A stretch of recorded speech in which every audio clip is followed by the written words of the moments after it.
एक सभ्य समाज, एक सिविलाइज सोसाइटी किस तरह बनती है। एक सभ्य समाज और सिविलाइज सोसाइटी का निर्माण हम और आप करते हैं। वहीं कुछ लोग ऐसे भी होते हैं जो इस सभ्य समाज को दूषित और प्रदूषित करते हैं, इसे असभ्य बनाते हैं। और ऐसे ही आपराधिक मानसिकता से ग्रसित लोग नए नए अपराधों को जन्म देते हैं। वो लोग जो किसी भी सभ्य समाज में रहने लायक नहीं होते, वो भी इंसानी वेश में हमारे और आपके बीच घूम रहे होते हैं और रोज रोज नए नए अपराधों को जन्म देते हैं। और आज जिस केस के बारे में मैं बात करूंगी, उस केस के बारे में कहा जाता है कि किसी निर्दोष को उस अपराध के लिए फांसी की सजा दी गई जो अपराध उसने किया ही नहीं था। एक ऐसा केस जिस पर सवाल खड़े हुए, एक ऐसा मुकदमा जिस पर लोगों ने उंगलियां उठाई। तो क्या था ये मुकदमा? स्वागत है दोस्तों आपका मेरे चैनल पर। ये वो केस था जिसने फांसी की सजा पर ही सवाल खड़े कर दिए थे। साल 2004 में धनंजय चटर्जी को 14 साल पुराने रेप के केस में फांसी की सजा हुई। 21वीं सदी में भारत में फांसी का ये पहला मामला था। इस केस में बाद में कुछ ऐसे पहलू भी सामने आए जिससे फांसी की सजा को लेकर नए सिरे से बहस खड़ी हुई।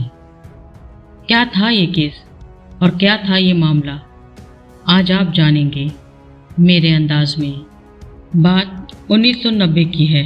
कोलकाता के भवानीपुर इलाके में आनंद अपार्टमेंट में एक परिवार रहता था, नागरदास पारेख का परिवार, जहां नागरदास पारेख अपनी पत्नी यशोमती बेन और 2 बच्चों के साथ रहते थे। बेटे का नाम था भावेश पारेख और बेटी का नाम था हेतल पारेख। नागरदास पारेख गुजरात से आकर कोलकाता में बसे थे और यहाँ गोल्ड ज्वेलरी का बिजनेस करते थे। बेटी हेतल घर के ही पास एक स्कूल वेल एंड गोल्डस्मिथ में पढ़ती थी। एक दिन की बात है, हेतल अपने स्कूल से घर आती है और अपनी माँ यशोमती बेन से शिकायत करती है कि सोसाइटी का गार्ड धनंजय उस पर फिक्रे कस रहा था। 2 मार्च की तारीख को हेतल एक और बार माँ से शिकायत करती है कि गार्ड ने उसे फिल्म देखने चलने को कहा। नागरदास इसकी शिकायत सोसाइटी के मेंबर्स से करते हैं और गार्ड का तबादला कर दिया जाता है। 5 मार्च को गार्ड धनंजय चटर्जी को एक नई जगह रिपोर्ट करना था, लेकिन वो उस दिन वहां ना जाकर फिर से आनंद अपार्टमेंट में दोबारा ड्यूटी देने पहुंच जाता है। ड्यूटी का वक्त था सुबह 6 बजे से दोपहर 2 बजे तक का। 5 तारीख को पारेख परिवार के सभी लोग अपने अपने काम पर निकलते हैं। घर पर केवल यशोमती बेन ही रह जाती हैं। हेतल का उस दिन एग्जाम था।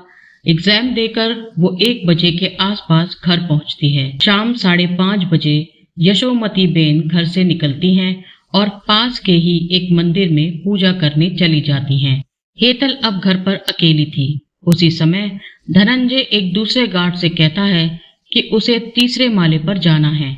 वजह पूछने पर वो बताता है कि उसे मालिक को फोन करके बताना है कि वो जल्द ही नई जगह पर ड्यूटी ज्वाइन कर लेगा। इसके बाद धनंजय लिफ्ट के जरिए 3रे माले तक पहुंच जाता है। उसी समय धनंजय जिस कंपनी के थ्रू गार्ड लगा था, उस कंपनी का एक बंदा आनंद अपार्टमेंट में आता है और पूछताछ करता है कि क्या नए गार्ड ने ड्यूटी ज्वाइन की है या नहीं। उस वक्त घड़ी में 5:45 हो रहे थे। पूछताछ पर कंपनी के आदमी को पता चलता है कि नया गार्ड नहीं आया और धनंजय ही ड्यूटी पर आया है। आदमी दूसरे गार्ड से धनंजय के बारे में पूछता है तो पता चलता है कि धनंजय 3रे माले पर है। इसके बाद दूसरा गार्ड धनंजय को आवाज लगाता है। धनंजय 3रे माले से नीचे झांक कर जवाब देता है कि वो नीचे आ रहा है। शुरुआती पूछताछ में ही पुलिस को धनंजय पर शक हो जाता है लेकिन अगले 7 दिन तक धनंजय पुलिस के हाथ नहीं लगता। 12 मार्च को पुलिस धनंजय को उसके गांव से ही पकड़ती है। वहां पुलिस को वो कपड़े बरामद होते हैं जो उसने वारदात के वक्त पहने थे। उसके घर से एक घड़ी भी मिलती है जो नागरदास के घर से चोरी हो गई थी। पूछताछ में धनंजय बताता है कि वो बेगुनाह है और 5 मार्च को अपने छोटे भाई का जनेऊ संस्कार करने के लिए वो गांव आया था। केस कोर्ट में पहुंचता है। हत्या का कोई चश्मदीद नहीं था और जो सुराग थे वो भी परिस्थिति जन्य थे। ऐसे मामलों में मोटिव तय करना आवश्यक होता है। सरकारी वकील ने दलील दी कि चूंकि विक्टिम यानी हेतल के पिता ने धनंजय की शिकायत कर उसका तबादला करा दिया था, इस वजह से धनंजय ने बदला लेने के इरादे से पहले तो हेतल का रेप करा और फिर उसकी हत्या कर दी। कई गवाहों ने इस बात की गवाही दी कि अभियुक्त हत्या के वक्त बिल्डिंग में मौजूद था। सबूत के तौर पर एक पीला बटन पेश किया गया जो पुलिस को घटना स्थल से मिला था। पुलिस के अनुसार धनंजय ने उस दिन पीले रंग की शर्ट पहनी थी जो पुलिस को बाद में उसके गांव से बरामद हुई। इसके अलावा उस घड़ी को भी पेश किया गया जो धनंजय के घर से बरामद हुई थी। सारे गवाहों और बयानात के आधार पर कोर्ट ने धनंजय को फांसी की सजा सुनाई, जिसे पहले हाई कोर्ट और बाद में सुप्रीम कोर्ट ने भी बरकरार रखा। 14 साल जेल में बिताने के बाद साल 2004 में फांसी की सजा तय हुई। 25 जून 2004 को फांसी का दिन मुकर्रर था, लेकिन 24 जून को राष्ट्रपति एपीजे अब्दुल कलाम के पास धनंजय की माफी की अपील पहुंची और फांसी रोक दी गई। अगले दिन से ही धनंजय की फांसी के समर्थन में आवाजें उठने लगीं। तब बंगाल के मुख्यमंत्री बुद्धदेव भट्टाचार्य की पत्नी मीरा भट्टाचार्य ने भी फांसी के समर्थन में कैंपेन चलाया था। 15 अगस्त 2004 को कोलकाता की अलीपुर सेंट्रल जेल में सुबह के 4 बजे 39 साल के धनंजय चटर्जी को फांसी की सजा दे दी गई। 21वीं सदी में भारत में पहली बार किसी को फांसी की सजा दी गई थी। पारेख परिवार कुछ दिनों बाद कोलकाता से अपना जमा जमाया कारोबार लेकर निकल गए। मीडिया के लिए कहानी यहीं खत्म हो चुकी थी, लेकिन एक और कहानी थी जिस पर नजर कुछ साल बाद पड़ी। वो कहानी थी धनंजय के नजरिए से। फांसी के फंदे पर चढ़ते वक्त तक धनंजय यही कहता रहा कि वो निर्दोष है। उसने कभी अपना जुर्म कबूल नहीं किया। दूसरी कहानी कई साल बाद सामने आई जब Indian statistical institute of Kolkata के 2 स्कॉलर्स ने इस केस का एनालिसिस कर कुछ नए तथ्य सामने रखे, जो कुछ इस तरह थी। इस मामले में पोस्टमार्टम रिपोर्ट कह रही थी कि विक्टिम यानी हेतल ने अपने हमलावर के साथ हाथापाई की थी। उसके हाथों पर खून के निशान थे, लेकिन गवाहों के अनुसार धनंजय के कपड़े एकदम साफ थे। उनमें कहीं कोई खून का निशान नहीं था। उसके शरीर पर कहीं कोई चोट या खरोच का निशान भी नहीं था। पुलिस जिस पीली शर्ट की बात कर रही थी उसकी जांच के लिए एक फॉरेंसिक एक्सपर्ट को नियुक्त किया गया और फॉरेंसिक एक्सपर्ट ने बताया कि धनंजय के कपड़ों पर खून का कहीं कोई निशान नहीं था। इस मामले में उंगलियों के निशान महत्वपूर्ण सुराग हो सकते थे, लेकिन पुलिस को घटना स्थल से या हेतल के शरीर से धनंजय के कोई निशान नहीं मिले थे। हेतल के शरीर पर चाकू के 21 निशान थे, लेकिन मर्डर वेपन भी कोर्ट में कभी पेश नहीं किया गया।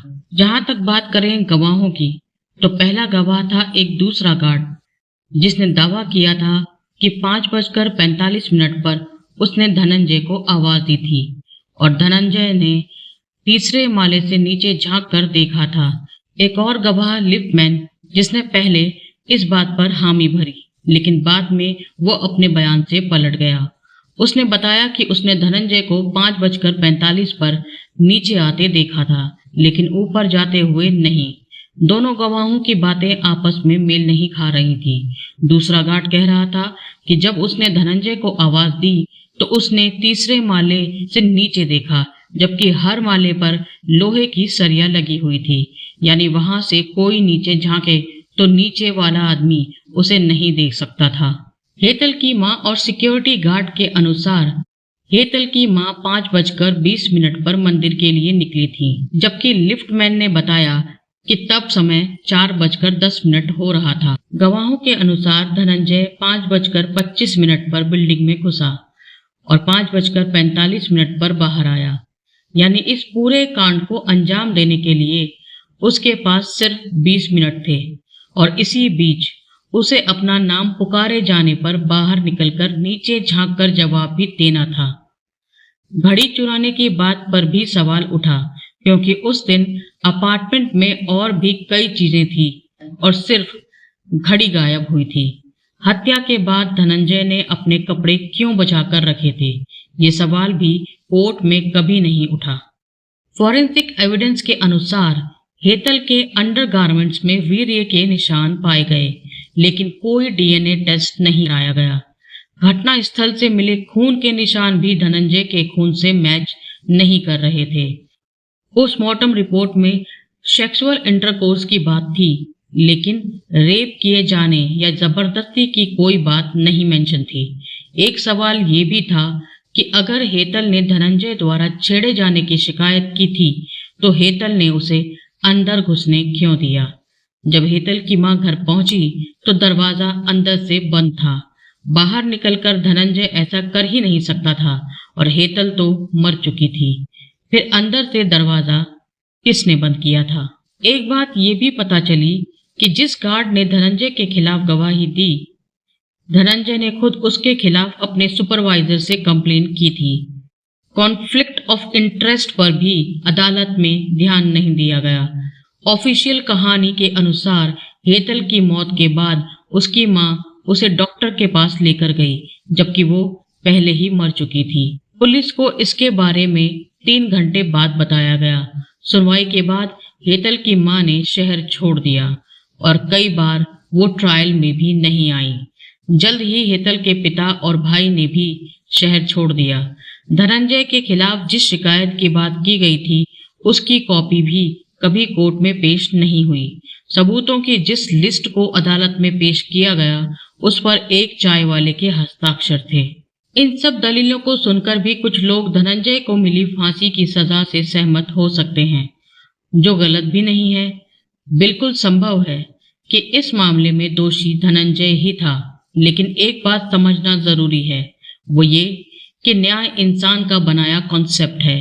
यानी कुछ गलत हो तो उसकी सजा मिलनी चाहिए, लेकिन झूठ भी इंसान का ही बनाया कॉन्सेप्ट है।